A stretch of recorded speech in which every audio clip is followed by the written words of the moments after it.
So in the third video in the series, Array Things, part 3, we are going to look into the last three problems which are left. This was part, this is part 3 and this was part 2.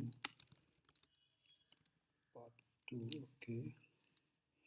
So let's hide this thing and let's see what we are going to look. Right.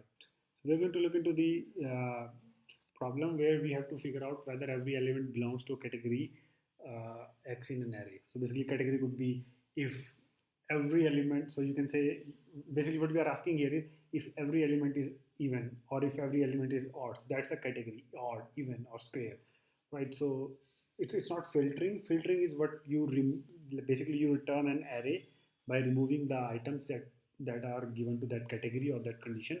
So basically we will pass a condition and we'll see whether that is true or not. So this is done via every is done by a function named every. And then the next case is do some items belong to category X. So basically it's like you have say 10 numbers, random numbers, and you want to figure out whether one of them is 2 or one of them is even, right? Maybe it could be all the prime numbers and you want to figure out whether you have 2 in it or 2 in it. So basically you would say whether this array has like some items which are 2 or which are divisible by 2. Since prime, there is only one prime number which is divisible by 2, which is 2 itself. Uh, there it is, and we use some function for that. Then there is another problem that we will look into, which is loop over an array and act on it.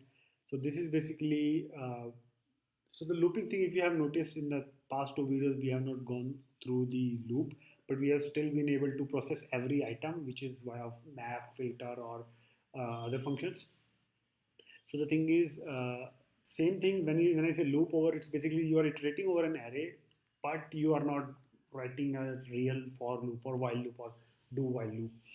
And so this we will do that only part we will do via for each. So basically it will iterate over an array and we will pass our function basically which will be an action that will act on every element and we'll see what happens there. So unlike reduce, map or filter, it does not return you anything. For each does not return you any meaningful value. It just acts on some value and that's what we check. So let's get started with every. So the part 3 is every, sum, and for each. Right. So let's say we still have that first and numbers array here. So what we are going to do is we are going to ask it if sum are 0. So basically var. It will be a boolean. So is 0 present? Since it's not Python, let me do the JavaScript naming. Is 0 present would be something like first and numbers dot. No, so this is sum basically. Sum such that I is equal to 0. And let's console.log it. Is 0 present? True, 0 is present. So I use the sum function. It takes a function. This is basically a function. I've written an anonymous function in the new ES6 syntax, Fightaro syntax, which is basically for every I return if I is equal to 0 or not. So it will return true because it does contain 0 in the array. So let's figure out if var is every number non-negative, which is true. This is going to come out to be true. Every I such that I is greater than -1, right? And we are going to log it is every number non-negative, which is true, right? The first is every number non-negative? Yes, we know that every number in the first n numbers, which is 0 to 9 here, are greater than -1. So we are going to figure out, let's see some false values. Let's get the events rolling. Basically, we want events now. So events, we'll copy paste it here. And we're going to ask it if So we are going to ask it if it contains any odd numbers, which is false, and we'll ask it if it contains all even numbers, which is true. So let's do events contain odd number. We know that this is false, so by naming it, it makes you clear. Right? Events dot sum, like some of the are. So what we are saying is, are some numbers this, like do they belong to this category, this condition that we are passing, which is I percentage 2 not equals 0. Are there some numbers that are not, you know, that are odd, that are not even? And the other thing is var each element is even, right? So events, not every, and the condition or the category is that it is even, percentage 2 equals 0. So let's predict. This should return false and this should return true. Console.log, let's not make a typo. First should be false. Let's just again avoid a potential problem. And yes, first one is false, last one is true, right? So that is the sum and every. And let's figure out, last one is for each. So for each, we are going to have a little bit of issue because it does not return something, right? All the functions so far we have seen, whether it's reduce, shift, pop, map, filter, join, split, join, every, sum, these return something, but for each doesn't. Let me check if it does quickly. So if I do console.log first and numbers dot for each I such that I plus plus, will it do? No, it does not return anything. So if you see, this is another undefined which is coming from 76 line, and this is coming from 74. So this is 74, this is 76. Nope, it does not return you anything. For each does not return anything. What does it do, however, is that you can console.log it, and that's all it can do. So basically,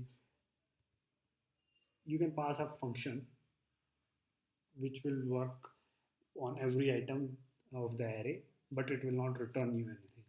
Basically, let me create a function which says, um, so let's just do like tenfold, tenfold and print. Right, so it will take an item and it will basically, it will make I to 10 and it will console.log I, and that's pretty much it. So instead of doing this thing here, we are going to find tenfold and print. Let me clear this out. So, and let me clear, since we are using first and numbers, we don't need any of this. So let me, okay, now that is commented. So see, for first item, it multiplied it by 10, it's still 0, 0 multiplied by anything is 0, and the rest is multiplied by this. So what also I'm going to do is I'm going to print first 10 numbers after it, because to show you that it did not affect the original array at all. It just iterates over the array and does not affect the array at all in any sense. So for example, using for each, we can find sum. For example, let's figure out function sum first 10 numbers, right? So via for each. I'm just being too verbal here, but that is sort of warranted. So yeah, let's call sum is equal to 0 earlier as we said it, and then we create a small function here which is something like add, and it will do I, and it will do sum plus I, and that's it. And then we are going to call first 10 numbers,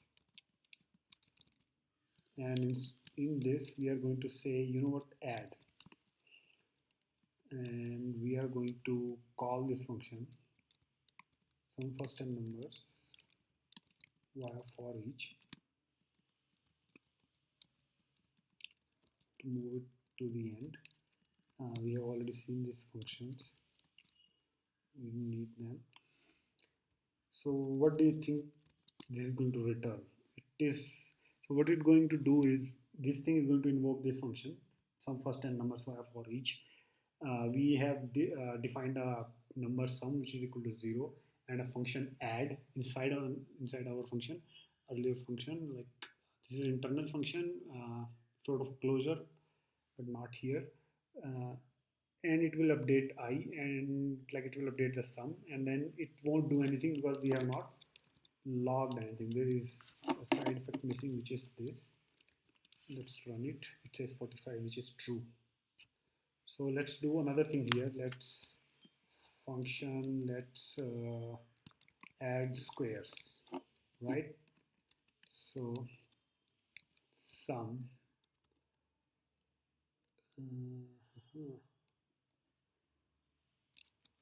so we have to create sum square, squares sum basically. So what it will do is it will square sum would be equal to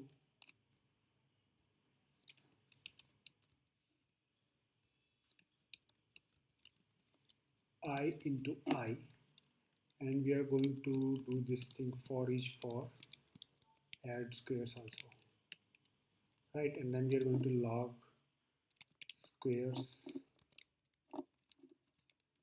sum also, and save it, refresh it, clean it, run it. Nan, N-A-N. This is weird. So why is it weird?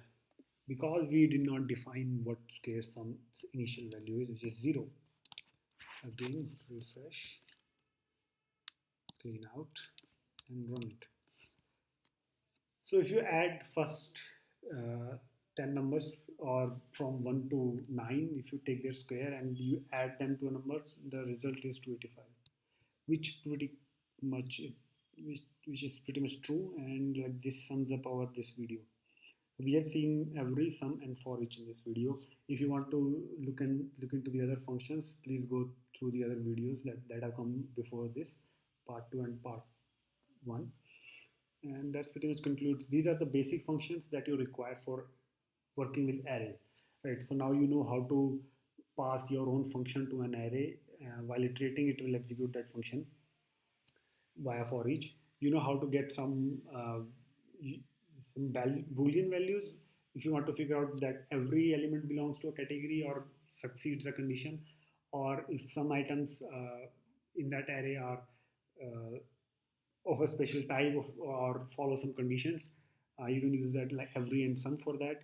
If you want to figure out a new array, if you want to get a new array which removes some items based on the condition, you can do that by filter. And in earlier videos we have looked into how to generate events via filter, which is basically the filter thing, uh, and then how to convert an array to string, which is via join here, for example. And we learned that if you don't pass anything to join, it will give you a comma separated value. If you give join some value, for example hyphen or anything, it will return that string based on that input. And then we learned how to convert a string. For example, this was a string, and how to convert this to an array. This was done via split, and based on the what is the token type here, which is the comma or token value, and so it split this string into 5 item array. Then we looked into earlier we looked into like map. So what does map do is basically it iterates over an array and it returns a new array to you based on the conditions you passed, and it will have a correspondence like one-to-one correspondence. For example, here we did squares. So for every I in the item in the first 10 numbers, return me I multiplied by I, which is the square of I, and it's an array. Basically, map returns an array. And then there was pop and shift. Pop returns array. Pop removes item from the array from the backside of the from the end. where the length part is. Like if it's growing towards this side, on towards the right side, and it will pop it from there. If you push, it will push at the end. So for example here, and what does shift do is it removes item from the beginning, which is where the zeroth element is, and unshift pushes from here. Right, so that's something we have not seen unshift and push, because I will do that as a separate exercise. So here we looked into reduce earlier, which means basically you summarize the array using reduce. There's a one condition given, one initial value given, and based on that function, that condition or that initial value, and or that initial value, it will summarize that array. It will basically give you one value in the end. So that's pretty much it. Thank you.